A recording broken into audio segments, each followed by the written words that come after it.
Yeah.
Is it 10:30?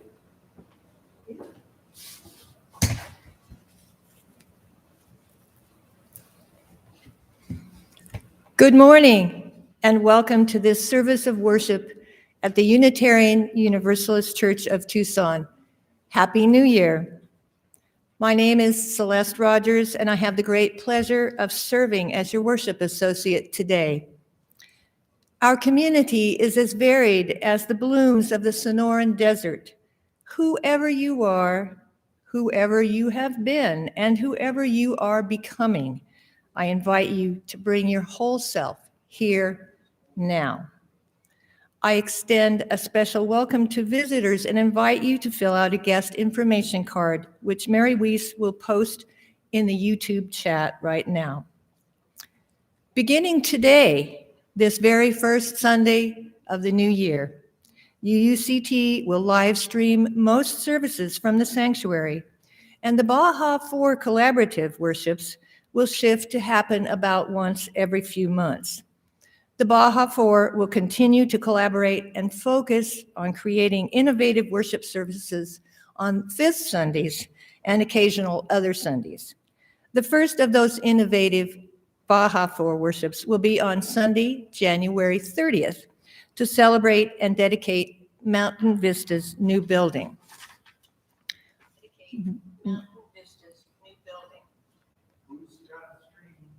Right after the service today, we will meet on Zoom for a very special congregational forum with the design architect, Bob Vint, to finalize the plans for the new HVAC, bathroom, and ramp. See the e-blast from this morning for the link. Mary will also post that in the chat closer to the end of the service. There are 8 of us here in Holland Sanctuary this morning, although you will only see a couple of us live here on video. Myself, our audio-video team, Cynthia Johnson, Liz Ravenwood, Alicia Clark, and Larry Newhouse, Reverend Carla Stone-Brocky, of course, and Jody Bergedick and Mary Weiss in the office. Most of our worship leaders this morning have chosen to submit pre-recorded videos. They made this choice because they personally cannot take the risk being here physically, and/or because they have made the decision to not expose others to the risk their families are taking. Indoor in-person meetings are still not permitted on our campus. They will be allowed once Pima County has been at the high risk level or lower on covidactnow.org for 7 continuous days. As of this morning, of course, Pima County is still on the very high stage. Outdoor gatherings are permitted, however, and many of you may have attended our first ever outdoor Christmas Eve worship services. Stay tuned for more information about the new COVID policy that the board has been working on, which will enable us to begin gathering in person again in the sanctuary in a limited capacity sometime in February. Welcome. We are so glad that you are here.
The words of Reverend Ian Riddell.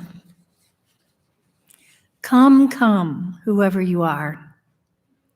Do you hear that voice calling you, calling us?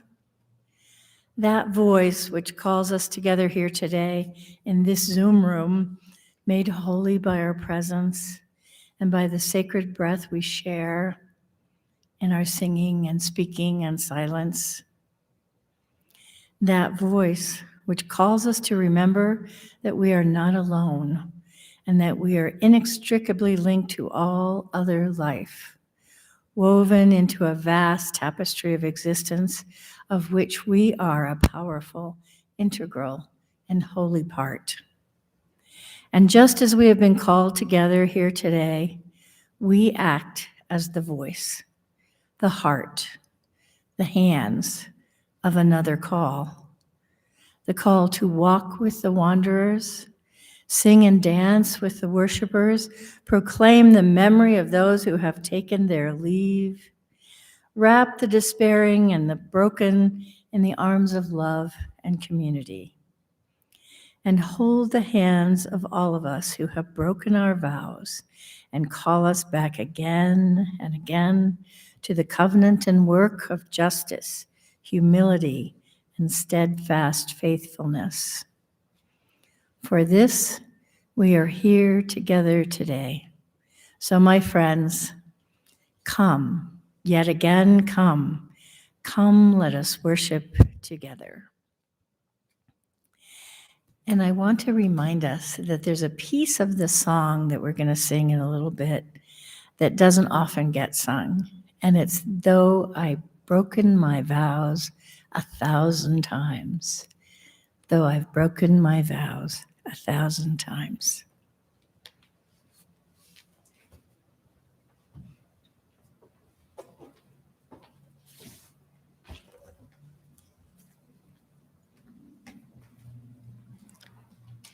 If you have a candle or a chalice nearby, please light it now as I lead us in these words from Reverend Cynthia Landrum.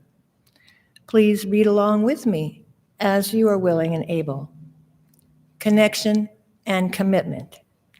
As we kindle this flame, may it spark in each of us connection and commitment to this living tradition and to each other.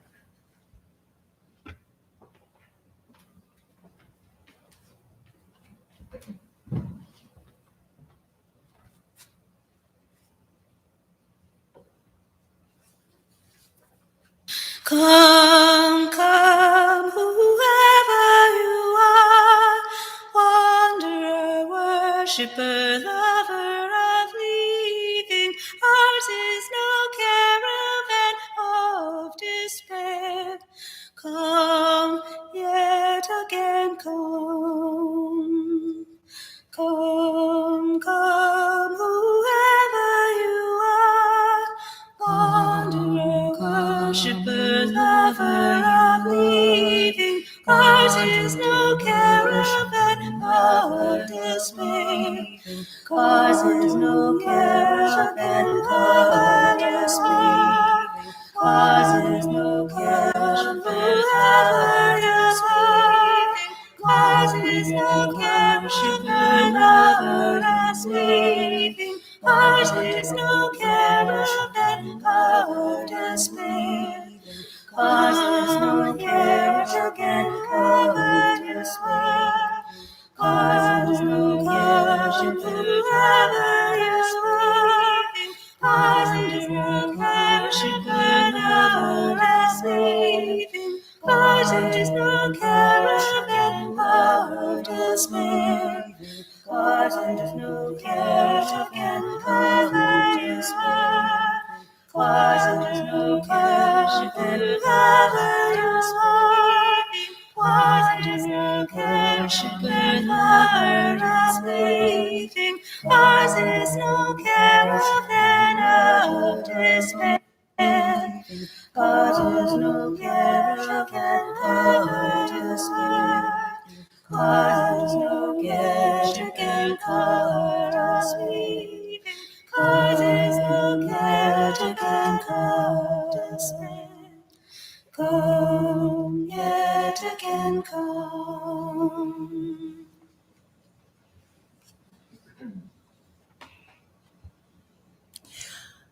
Our message for all ages today is called the Treehouse Rules and is part of the program Love Connects Us by Lynn Unger and Michelle Richards. The Treehouse was built on the congregation's grounds over 3 Sundays in September using donated lumber and the donated labor of the families who attended the church and other adults who wanted to help with the project. Even kids got involved, especially those aged 10 and up, by pitching in and helping in any way that they could during the construction. And it was a fantastic place to be once it was completed, with a window that faced the nearby playground, a rope ladder to climb up, and a slide to exit. Well, everyone was happy that the treehouse was there after all the planning and construction. It soon became a problem. When too many kids wanted to enjoy it at once, their different ideas about how to use it came into conflict with each other. The younger kids got a thrill out of running races through it, hurriedly climbing up the rope ladder, rushing through the treehouse to race down the slide over and over again, one after the other. But the older kids wanted to hang out in the treehouse after the worship service ended, playing games like jacks and cards. One day, a second grader racing by interrupted the fifth grader's game of cards for the third time. That was it. A fight broke out with name-calling, pushing, and some tears. Some adults demanded that the treehouse be off limits until the children learned to cooperate with each other. Other adults protested that their children had special rights to use the treehouse because they had helped to build it. The Religious Education Committee had meetings about a policy for the use of the treehouse. They were getting ready to report to the congregation's board of directors with their findings. Meanwhile, the minister considered bringing in a consultant from the district to address the conflict, which now had spread through the entire congregation. But while the adults were arguing, holding meetings and creating policies, something happened. The children who had been temporarily banned from the treehouse started talking to each other and looking for ways they could use the playhouse together. A few of them remembered the covenants they had created in their RE programs the year before. They suggested a covenant could be created for how the kids could use the treehouse. So they sat down and talked about why they liked the treehouse and what made it fun. They discovered ways they could all enjoy their treehouse in the way they wanted to. They came up with a covenant which laid out how they would be in the treehouse and how they would respect others who were also using the space. Just as the adults were starting a congregational meeting to adopt a policy for use of the treehouse, some church leaders looked out the window. They saw the children cooperating with each other and using the treehouse without conflict. A teenager was dispatched to the treehouse to discover what rules the participants had come up with. And when she reported back to the adults at the congregational meeting, the announcement came that the participants had created a covenant with one another. The adults were humbled. Some sheepishly glanced at their church covenant, framed on the wall, hanging there, and mostly forgotten. The congregational meeting was adjourned.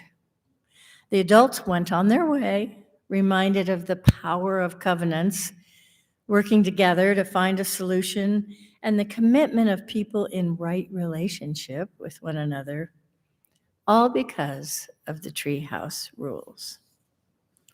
And I just want to say, I want to be in that treehouse too.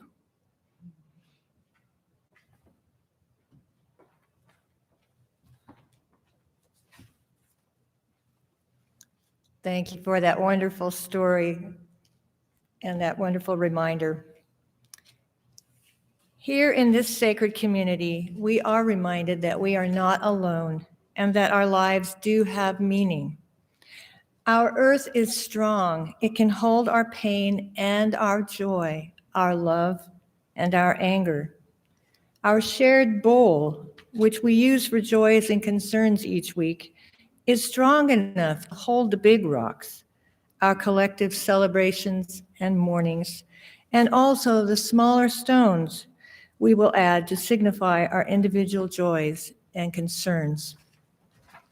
Today, I'm holding in my heart members of our own UUCT community who have been affected by COVID, and especially the communities of Superior and Louisville, Colorado, my home state, which have suffered devastating losses due to wildfires. We who live in the desert know that water is a life-sustaining and scarce resource, despite the abundant rain we've had in the last few days. Let us remember those desert people who came first in this place. We honor the Hohokam, the Yavapai, the Tohono O'odham, the Yaqui, and the people who no longer exist as tribal entities here in Arizona. Let us remember those who are walking through our desert right now without access to water. We pour water from the plastic jug, similar to those used by those seeking to assure greater access to water in the desert, like our ministry partner, No More Deaths. If you have a joy or a concern, I invite you to type it into the chat or speak it out loud wherever you are. As you do that, Reverend Carla will place pebbles into the water to symbolize the joys and sorrows within our community. The pebbles create ripples of hope, even though we are far apart.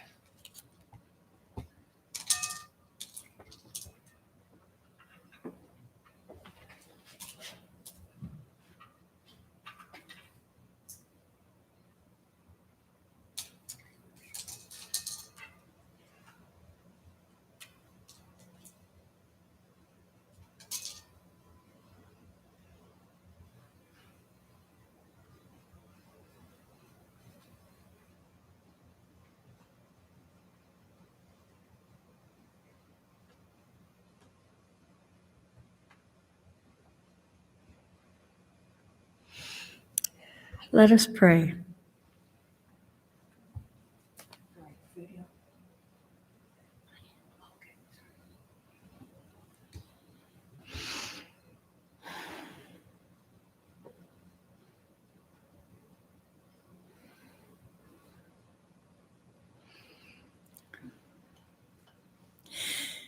Kathy and Vicki are remembering Marilyn, Diane, Ariana, Jerry, and Vicki. Sam Meyer is holding in joy and gratitude for the work of the Capital Funding Committee. Beatrice Krause is missing her late husband, but so grateful for her near and extended family with whom she celebrated. Let us hold all those who are suffering in our hearts to lighten their burden. And let us magnify the joys that are being celebrated today. All manner of things will be well.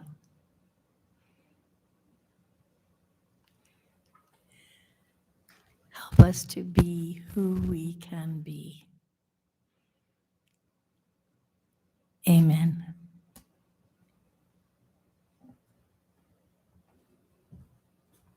My hands are strong enough, they're strong enough, and I'm good enough. My hands are strong enough to give love. I know that my arms are long enough, they're long enough, and I'm good enough. My arms are long enough to give love. I know that my heart is wide enough, it's wide enough, I'm good enough. My heart is wide enough to give love. I know that my light is bright enough, it's bright enough, I'm good enough. My light is bright enough to give love. And my heart is wide enough to give love. I know that my arms are long enough to give love. My hands are strong enough to give love.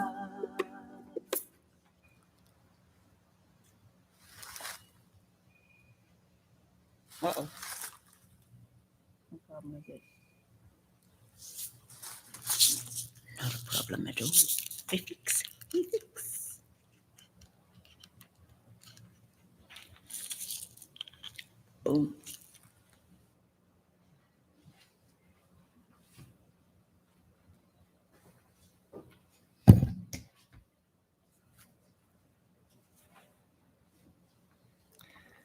The offering words today are by Erica Hewitt. What we say yes to. The offering that we take each Sunday isn't just a stale habit. It's an opportunity to recommit to this place and to this people. Our offering is an affirmation, a yes. When we give, we say yes to something we value. With our gifts freely given, may we say yes to the values of our faith. May our offering help us practice Unitarian Universalism within and beyond our congregation as tools to empower our mission. We transform ourselves, our community, and our world by intentionally living our Unitarian Universalist principles. We welcome diversity. We commit to undo racism and all other oppressions in ourselves, our church, and our community. The life of this congregation has continued throughout the pandemic. Even though we are not meeting in person, this congregation depends on your financial support. To support our congregation, you can send a check to the office, give online at UUCTucson.org/donate, or text 833-361-5796. Thank you.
Today's reading comes from Reverend Victoria Safford. We are bound by covenant, each to each and each to all, by what theologian Rebecca Parker calls freely chosen and life-sustaining interdependence. The central question for us is not, what do we believe, but more, what do we believe in? To what larger love, to what people, principles, values, and dreams shall we be committed? To whom, to what are we accountable? In a tradition so deeply steeped in individualism, it becomes a spiritual practice for each of us to ask these questions, not once and for all, but over and again and again. The life of the Spirit is solitary, but our answers to these questions call us to speak, call us to live in the plural.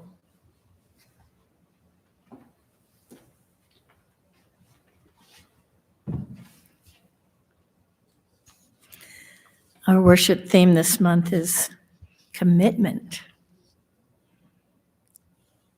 Promises, promises. I think that phrase is meant to convey something more like promises, schmomises.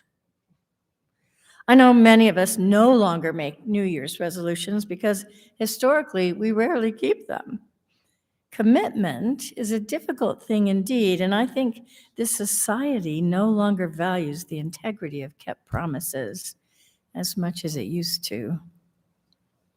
But there are examples all around us. Devotion is a kind of love commitment that still lives, if only in our dogs. They, most of them anyway, are devoted to us. And we can be devoted to our children, worthy or unworthy, our sweethearts, our work, the congregation, the faith, our garden, justice. But often we hold a little something back, a kind of conditional devotion. As long as they are good enough, as long as I don't get too tired, and as long as I have enough money, as long as something better doesn't come along, perhaps it is wise, but it is something to think about. Someone said, God, please help me become the person my dog thinks I am. Something to think about.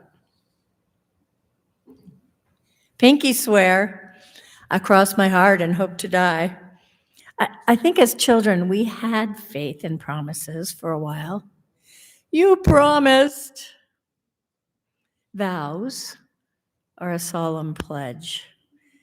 Some of us have made wedding vows in all earnestness, and I think most married people try their best to keep those vows. We didn't make them lightly, and we meant to keep them. But when I preside at weddings, I do not ask them to say, until death do us part, unless they insist, because marriage is a daunting challenge, even for folks who are crazy about each other and a great match. It doesn't always make sense to stay married. Maybe that's just me justifying my divorce, but I know for sure my ex and my son and I have been healthier and happier since that divorce, although it took a while. And we did keep some of those vows: respect, compassion, patience. And that has made a tremendous difference. So when is it better for us to keep a solemn promise through everything? And when is it better to let it go and ask for forgiveness? And how challenging is forgiveness? It is something to think about.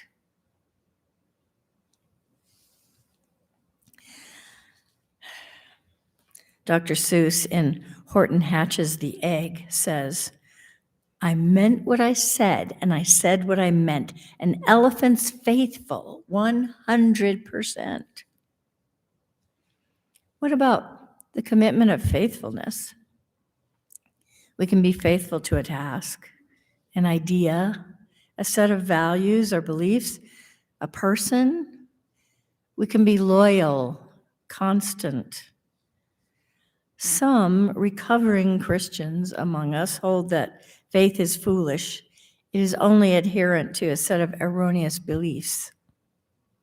Some of us are still Christians or Muslims or Hindus or Jews or fill in the blank, faithful to the spirit of the religion, if not the letter of the law, to the spirit as we interpret it. Humanists, if they are genuine, are faithful to the worldview that humans are meant to support and nurture one another and to nurture the planet Earth, and are here to strive to make the world a better place.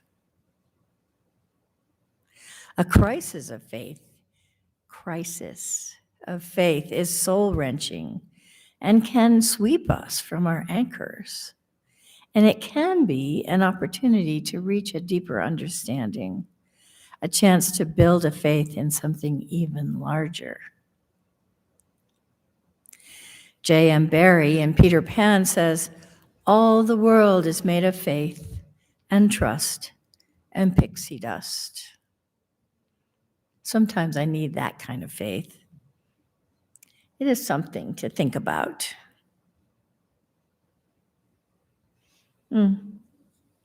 Unitarian Universalism is a covenantal faith. We covenant to walk together, discover and grow together, love one another in all our imperfection. We understand the value of intentional community, and from that covenanted community, we move towards becoming what we truly can become in service to the world. I've preached this before, but it keeps coming back to me. So what is the nature of this walking together? We come together in a spirit of exploration, of questions, seeking to open our minds and hearts to new ways of seeing. We walk together in the spirit of justice and equality and of respect for one another. Most of all, we come together and nurture the bonds of love between us and with the rest of the world and the intricacies of all life on earth.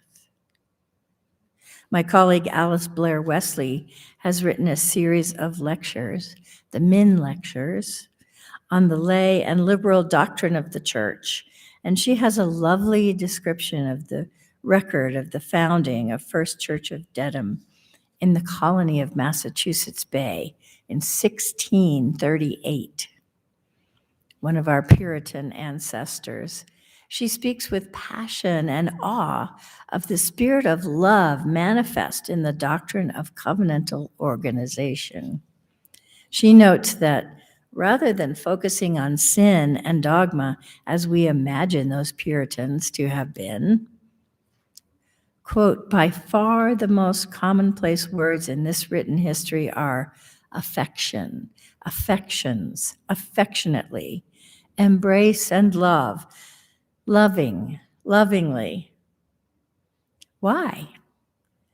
Because then and now and for as long as human history lasts, when all is said and done and said some more, the integrity of the free church comes down to our loyalty to the spirit of love at work in the hearts and minds of the local members. Unquote. That is our gift and our challenge. We are fully human, wild and imperfect, and we make mistakes. Nurturing humility and compassion for ourselves helps, though we've broken our vows 1,000 times. Congregational life gives us the opportunity to practice wise, loving, evolved relationships, even when we really hate not getting our way, despite our imperfections.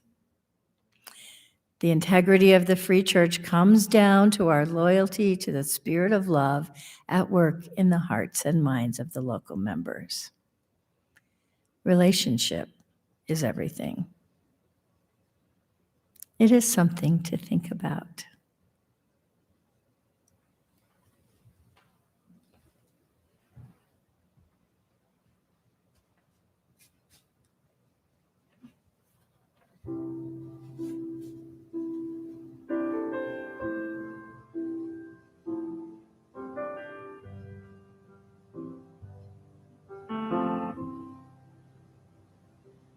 I am open and I am willing, for to be hopeless would seem so strange. It dishonors those who go before us. So lift me up to the light of change. There is a hurting in my family, and there is sorrow in my town. There is a panic all across the nation, and there is wailing the whole world round. But I am open and I am willing, for to be hopeless would seem so strange. Dishonest those who go before us, so lift me up to the light of change. May the children see more clearly, and may the elders be more wise. May the winds of change caress us, even though they burn our eyes. But I am open and I am willing, for to be hopeless would seem so strange. It dishonors those who go before us, so lift me up to the light of change. Give me a mighty yoke to hold my confusion, and give me a desert to hold my fears. Give me a sunset to hold my wonder, and give me an ocean to hold my tears. But I am open and I am willing, for to be hopeless would seem so strange. It dishonors those who go before us, so lift me up to the light of change.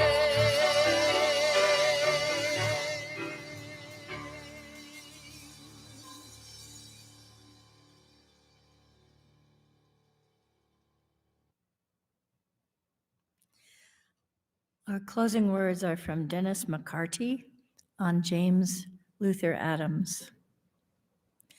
Human beings are at our best when we make solemn promises to one another and try hard to keep them.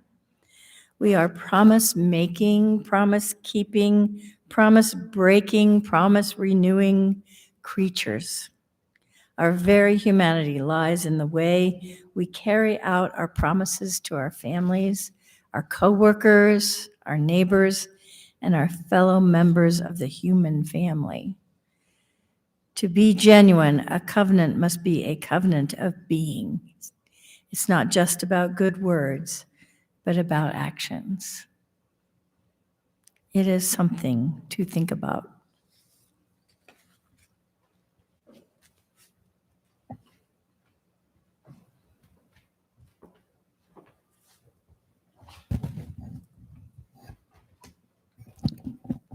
Our chalice extinguishing words come from our hymn book, number 456, by Elizabeth Sell Jones. We extinguish this flame, but not the light of truth, the warmth of community, or the fire of commitment. These we carry in our hearts until we are together again.